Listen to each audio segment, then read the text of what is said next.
નમસ્કાર મિત્રો દેશ અને દુનિયાના સુપરફાસ્ટ સમાચારમાં તમારું સ્વાગત છે।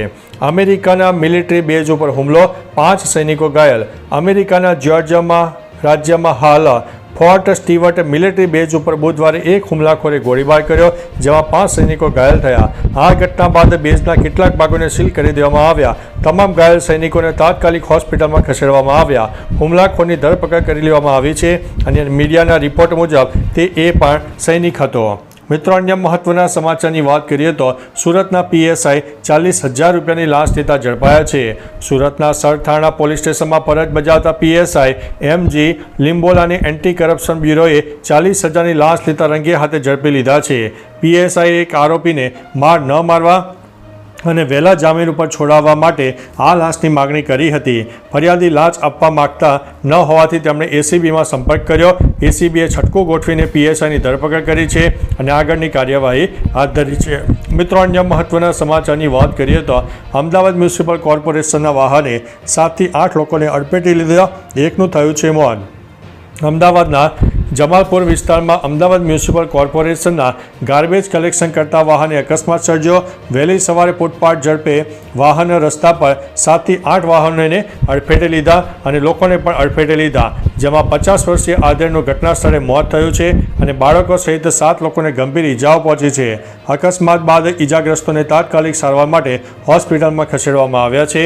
હાલ ઘટનાની તપાસ ચાલુ છે। મિત્રો, અન્ય મહત્વના સમાચારની વાત કરીએ તો પાકિસ્તાન 13 લાખ અફઘાનિસ્તાનીઓને કાઢી મૂકશે। પાકિસ્તાન સરકારે દેશમાં રહેતા 13 લાખથી વધુ અફઘાનિસ્તાની નાગરિકોને હાંકી કાઢવાનો નિર્ણય લીધો છે। આ કાર્યવાહી 1 સપ્ટેમ્બરથી શરૂ થશે। પાકિસ્તાને આવા લોકોને પરત મોકલવાનું શરૂ કર્યું છે, જેમના પ્રૂફ ઓફ રજિસ્ટ્રેશન કાર્ડની અવધિ 30 જૂને પૂરી થઈ ગઈ હતી। જે લોકો સ્વેચ્છાએ પાકિસ્તાન નહીં છોડે તેમની ધરપકડ કરવામાં આવશે। પાકિસ્તાને આ કડક નિર્ણય અફઘાનિસ્તાન સાથેના વધતા તણાવ વચ્ચે લીધો છે। મિત્રો, અન્ય મહત્વના સમાચારની વાત કરીએ તો ભારત પર હુમલો કરવાની સારી તક છે। ગુજરાત એટીએસે અલ કાયદાના ઓનલાઈન મોડ્યુલનો પર્દાફાશ કરીને 5 આતંકીઓની ધરપકડ કરી છે, જેમાં બેંગ્લોરની સમા પરવીન પણ સામેલ છે। તપાસ દરમિયાન સમાના સોશિયલ મીડિયા એકાઉન્ટમાંથી પાકિસ્તાની આર્મી ચીફ આસિમ મુનીર સાથે કનેક્શનનો ખુલાસો થયો છે। સમાએ ઓપરેશન સિંદૂર દરમિયાન મુનીરને ભારત પર હુમલો કરવાની અપીલ કરી હતી અને પાકિસ્તાને ભારતમાં ખિલાફત પ્રોજેક્ટ લાગુ કરવા માટે કહ્યું હતું। મિત્રો, અન્ય મહત્વના સમાચારની વાત કરીએ તો ટેરિફ વોર વચ્ચે પીએમ મોદીનું મોટું નિવેદન। અમેરિકાએ ભારત પર ટેરિફમાં 25% વધારો કર્યો।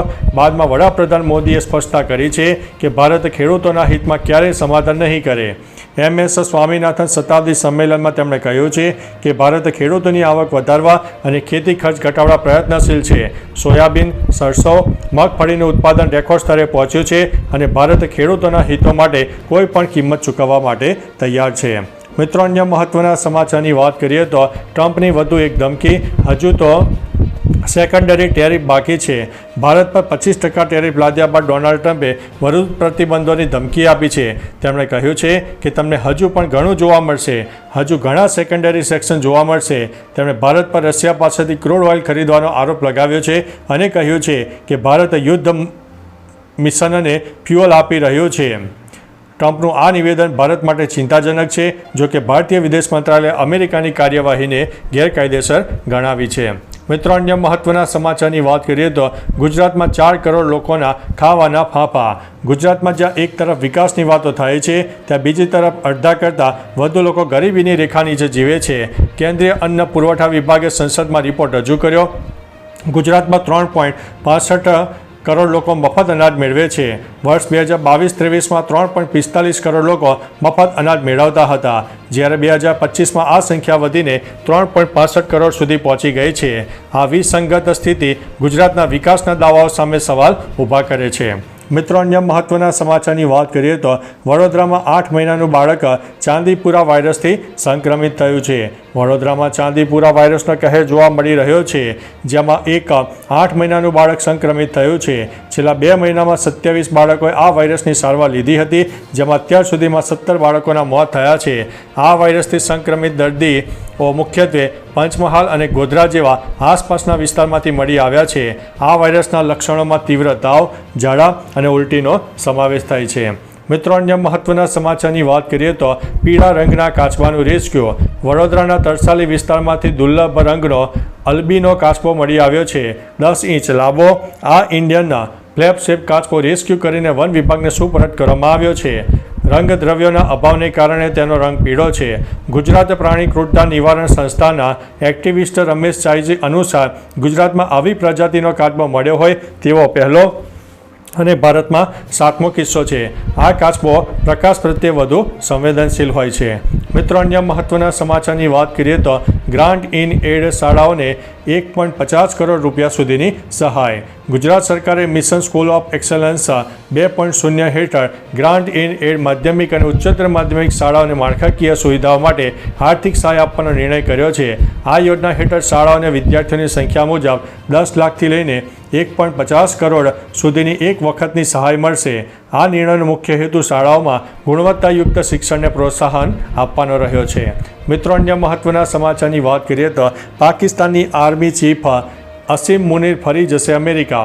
અમેરિકાના રાષ્ટ્રપતિ ડોનાલ્ડ ટ્રમ્પે દુનિયા સામે ટેરિફ વોર છેડ્યો છે તો બીજી તરફ પાકિસ્તાન પ્રત્યેનો તેમનો પ્રેમ વધી રહ્યો છે તેવું લાગી રહ્યું છે. પાકિસ્તાનના આર્મી ચીફ અસીમ મુનીર 2 મહિનામાં બીજી વખત અમેરિકાની મુલાકાતે જવાના છે. આ પહેલાં મુનીર જૂથમાં અમેરિકાની મુલાકાતે ગયા હતા. અસીમ મુનીર પછી પાકિસ્તાનના વાયુસેનાના વડા ઝહીર અહેમદ બાબર સિદ્ધુએ પણ અમેરિકાની મુલાકાત લીધી હતી. મિત્રો અન્ય મહત્વના સમાચારની વાત કરીએ તો અમદાવાદમાં પોલીસ કર્મીઓ ટેન્શનમાં. અમદાવાદ શહેરમાં 7,000થી વધુ પોલીસ કર્મચારીઓના પગારમાં વિલંબ થયો છે કારણ કે તેમના ડેટા કેન્દ્ર સરકારના નેશનલ કર્મયોગી પોર્ટલ સાથે કનેક્ટ કરવામાં વિલંબ થયો છે. પગાર વિલંબને કારણે કોન્સ્ટેબલથી લઈને પીઆઈ સુધીના સ્ટાફમાં ઉહાપો જોવા મળ્યો છે. લોનના હપ્તા જેવી તાત્કાલિક જરૂરિયાતોને કારણે દોડધામ વધી ગઈ છે. હાલ પગાર ચૂકવણી શરૂ થઈ ગઈ છે અને 4 દિવસમાં પગાર ચૂકવાઈ જશે. મિત્રો અન્ય મહત્વના સમાચારની વાત કરીએ તો તીર્થયાત્રાએ ગયેલા ગુજરાતીઓ ફસાયા. ઉત્તરકાશીમાં આવેલા પૂરે ગુજરાતીઓની ચિંતા વધારી છે.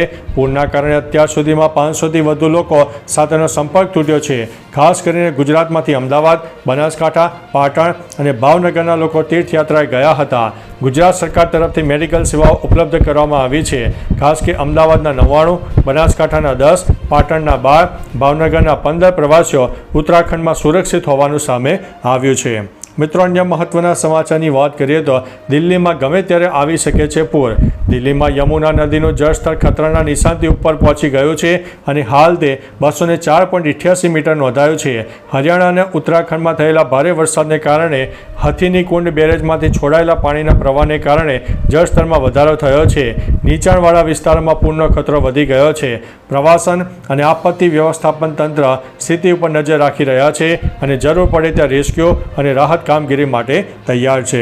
મિત્રો અન્ય મહત્વના સમાચારની વાત કરીએ તો લીવ ઇનમાં રહેતી પુત્રીની પિતા અને કાકાએ હત્યા કરી છે. થરાદના દાંતિયા ગામે 18 વર્ષની યુવતી ચંદ્રિકાના હત્યાના કેસમાં ચોંકાવનારો ખુલાસો થયો છે. લીવ ઇન રિલેશનથી નારાજ પિતા અને કાકાએ તેની હત્યા કરી છે.